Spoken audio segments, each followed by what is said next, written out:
I'm going to give you a list of 12 things the new Tundra has that my second generation Tundra doesn't, and I'm going to give you my opinion on them. Not necessarily your opinion, my opinion.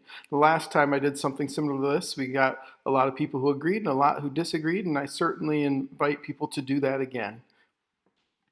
If you like this video, feel free to hit like. Feel free, if you don't like it, to hit dislike. Feel free to subscribe, and feel free to share your comments and thoughts on the new Tundra versus the second generation Tundra.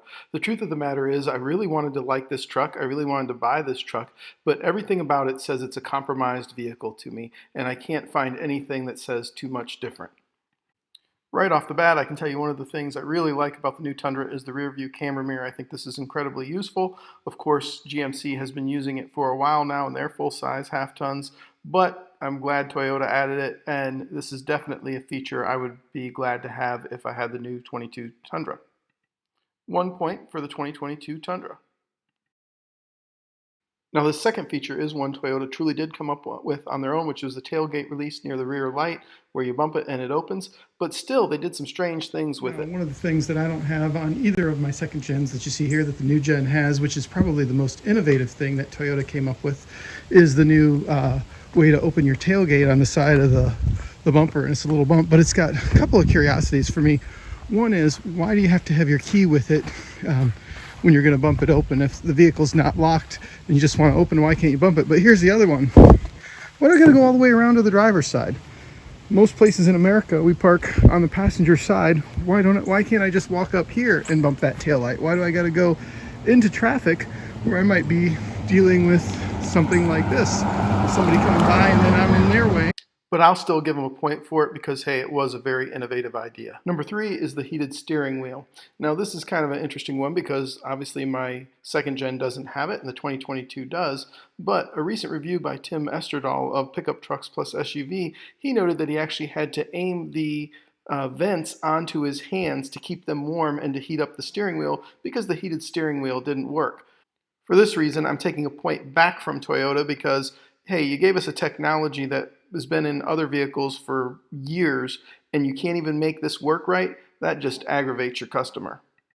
Number 4 is the wireless phone charger. Again, in Tim Esterdahl's review, he reviewed the wireless phone charger and said that while he was trying to use it for map guidance and then using it for a couple other things at the same time, he was actually using charge and actually had to plug his phone in. This is crazy to me, especially considering that there's an aftermarket one available for the second gen, and that aftermarket one seems to get pretty good reviews. It's easy to install, and you can purchase it for less than $100 right now. Makes me think maybe I ought to go get one. This point goes to the second gen for having an option that is more functional, inexpensive, and quite honestly goes in a better location than the 2022 does. Number 5 on the list of things that the second gen doesn't have that the 2022 does is the air dam. But are you kidding me? You came with an air dam, but no damn tow hooks? Who does this? Not even on the TRD Pro, their most off-road vehicle, do they have tow hooks. For actually having tow hooks, the win goes to the second gen here, although I should probably take a point away from the 2022 for not having any as well. Given that the air dam will actually improve fuel economy, we won't take that point away. Number 6 on the list of features that the 2022 Tundra has that my second gen doesn't is the rear locker. Now, I don't necessarily need a rear locker. Very few people actually do, but a lot of people like to have it just in case, and I understand and appreciate that. So if you do this type of off-roading, a rear locker can be invaluable. However, why just the rear locker? I feel like I should only give Toyota half a point for this one. I'm going to give the 2022 a full point, but the competition is going front and rear, and you're just getting rear now. Number 7 on the list is the Descent Assist Control and the Terrain Select. Now, these are great features. I would love to have them on my second gen Tundra, but they're not available. They are, of course, available now in the 2022. The problem I have with it is this. Why half-ass it, Toyota? Why no all-wheel drive in this vehicle? That doesn't make sense to go all the way to features that people will rarely use for things people will use every day, particularly in areas of the country that are northern or where they're in mountainous territory. Doesn't make sense to me at all.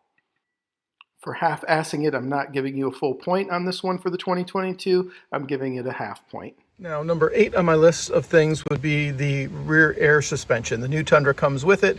I added an aftermarket Ride Right airbags to my vehicle. The second gen, of course, is not available with any sort of air suspension. If we walk around here, over by the wheel well here, show you right here are the airbags, and of course I inflate those through the Schrader valve. I do use them to help assist primarily when I'm towing. That's my main reason. The reason for them on the new Tundra, on the 2022, is primarily for ride improvement. Now, that's kind of half-assing it again because they only did them in the rear when the competition, for example, Ram does all 4 corners. And for half-assing it, again, I'm only giving you half a point on that. I just don't think that's a great improvement that deserves a full point. This is my truck bed loaded up on a typical Saturday, and one of the things I don't have for it is a 120 volt plug-in amp. I maybe could run the power tools you see over there to the right. I definitely couldn't run that air compressor. And for that reason, I'm not going to give you a full point here. I'm also only going to give you a half a point, but hey, maybe you could charge your phone with it. The new Tundra comes with a composite bed, and I'm really indifferent to that. I never understood painted beds to begin with. Once people figured out how to do spray and bed liners, seemed like something that just naturally made sense. You, of course, could get a drop-in liner as well. I'm just not certain why you'd want a painted surface. Now, one of the interesting things about this is, well, this spray and bed liner isn't terribly slick. It's slick enough that when I travel with some other things, particularly with my generator, I dropped in this bed mat right here. Now you can drop in the bed mat for a nominal amount. It usually prices out at just below $100, and the weight of it, and why it's right around 100 pounds. So you're also going to be lowering your payload, that you got a theoretical payload increase on the new Tundra. However, when you start decking out the trims, and once you put that nickel metal hydride battery in it, all of a sudden you're going to find out that you really don't have the payload you once had, and why you can because you also had to put a smaller gas tank in it, and why you lost about 6 gallons there, and then you're going to lose about 100 pounds if you drop in a liner like this. However, if I had the new one, there are some times where I might want to slide things back a little simpler, but I would probably just try to purchase something like this. This is actually a Toyota product. I imagine they'll make one for the new one, but then I also saw where they said, well, you can get an aftermarket spray-in material that'll make it less slippery. I'm not sure why you would want a composite bed and then have to spray something in on your composite bed so that it doesn't slide. Seems kind of silly to me, but seems consistent with Toyota's current trend of essentially draining the customer for every nickel and dime they can. Well, I previously would have said I was indifferent to the composite bed liner and wouldn't have given a point to either vehicle. I'm actually taking a point away from Toyota for not doing something reasonable, instead upselling their customers if they actually want a bed that doesn't function like a sheet of ice in the rain, which is what will happen when it gets wet like this. So one of the things the new Tundra has that mine doesn't have is the huge 14-inch integrated infotainment system. Of course, that infotainment system seems to be plagued with some problems, as you would kind of expect with a brand new infotainment system. But even without the problems, one of the things I also don't have with it is a subscription. Are you kidding me, Toyota? $8 a month or $80 a year so that I can go ahead and actually use my infotainment system properly, so that I can get navigation, so that I can use my remote start. That just seems crazy. My system didn't come with that nice 14-inch screen, but what it did come with was the ability to change the cruddy screen that I had into something. So plus a half point on the Gen 2 for being able to change a cruddy system into a much better one, minus a half point on the 2022 for its poor user interface, and minus a full point for Toyota on the new gen for being a dick to their customers. Number 12 on the list of things that the current 2022 Tundra has that my second gen doesn't is a fully boxed frame, and a fully boxed frame from a midsize SUV.